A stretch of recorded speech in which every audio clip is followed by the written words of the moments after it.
ഹരേ കൃഷ്ണ ഹരേ ഗുരുവായൂരപ്പ. മഹാഭാരതം രചിച്ച വേദവ്യാസൻ്റെ ജനനത്തെക്കുറിച്ച് പറയാം. ദാസരാജൻ്റെ പുത്രിയായ മത്സ്യഗന്ധി, അവൾ സത്യവതി എന്ന പേരിലും അറിയപ്പെട്ടു. യമുനാ നദിക്കരയിൽ യാത്രക്കാരെ നദിക്ക് അപ്പുറവും ഇപ്പുറവും കടത്തുതോണിയിൽ കൊണ്ടുവിടുന്ന ജോലിയിൽ ഏർപ്പെട്ടിരുന്ന അച്ഛനെ അവൾ ജോലിയിൽ സഹായിച്ചു പോന്നു. അങ്ങനെ കാലങ്ങൾ കടന്നു. അവൾ അതീവ സുന്ദരിയായിരുന്നു. തോണിയിൽ കയറുന്നവരെല്ലാം അവളുടെ സൗന്ദര്യത്തിൽ ആശ്ചര്യപ്പെട്ടു. ഒരു ദിവസം പരാശരമുനി യമുനാ നദിക്കരയിൽ എത്തി മത്സ്യഗന്ധിയുടെ തോണിയിൽ മറുകരയിലേക്ക് പോകാനായി കയറി. തോണിയുടെ മധ്യഭാഗത്ത് ആയിരുന്നു മുനി ഇരുന്നിരുന്നത്. മുനിയുടെ നോട്ടം കടത്തുകാരി മത്സ്യഗന്ധിയിലെത്തി. ഇവൾ എന്തു സുന്ദരിയാണ്! അവൾ തുഴ ആഞ്ഞു വീശി. അതിനൊപ്പം നദിയിലെ ജലത്തിനൊപ്പം അവളുടെ മേനിയും അഴകൊത്ത മേനിയും ഇളകി. വല്ലാതെ സത്യവതിയിൽ ആകൃഷ്ടനായ മുനി അവളോട് പറഞ്ഞു, എനിക്ക് നിന്നിൽ മോഹം ജനിച്ചിരിക്കുന്നു. നീ എൻ്റെ ആഗ്രഹം സാധിച്ചു തരണമെന്ന്. ആശ്ചര്യപ്പെട്ട മത്സ്യഗന്ധി പറഞ്ഞു, മഹർഷിയെ, എന്നെപ്പോലെയുള്ള ഒരുവളിൽ അങ്ങേക്ക് ആഗ്രഹം തോന്നിയത് എന്നിൽ ആശ്ചര്യമുളവാക്കുന്നു. പക്ഷേ പകൽ സമയം യമുനാ നദിക്കരയുടെ വശങ്ങളിലും നിറയെ ആളുകൾ ഉണ്ട്. അതുമല്ല, ഞാൻ കന്യകയുമാണ്.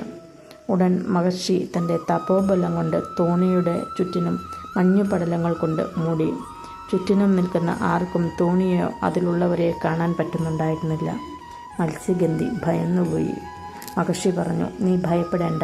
നീ എൻ്റെ ഇഷ്ടം സാധിച്ചു തരികയാണെങ്കിൽ നിന്റെ ദേഹത്തെ മത്സ്യഗന്ധം മാറി നീ സുഗന്ധമുള്ള ദേഹമുള്ളവളായി മാറും. മാത്രമല്ല, നിന്റെ കന്യകത്വം നഷ്ടപ്പെടുകയുമില്ല. അങ്ങനെ ഭയത്തോടും നാണത്തോടും കൂടി മത്സ്യഗന്ധി മുനിയുടെ ആഗ്രഹം നടത്തിക്കൊടുക്കാൻ തീരുമാനിക്കുന്നു.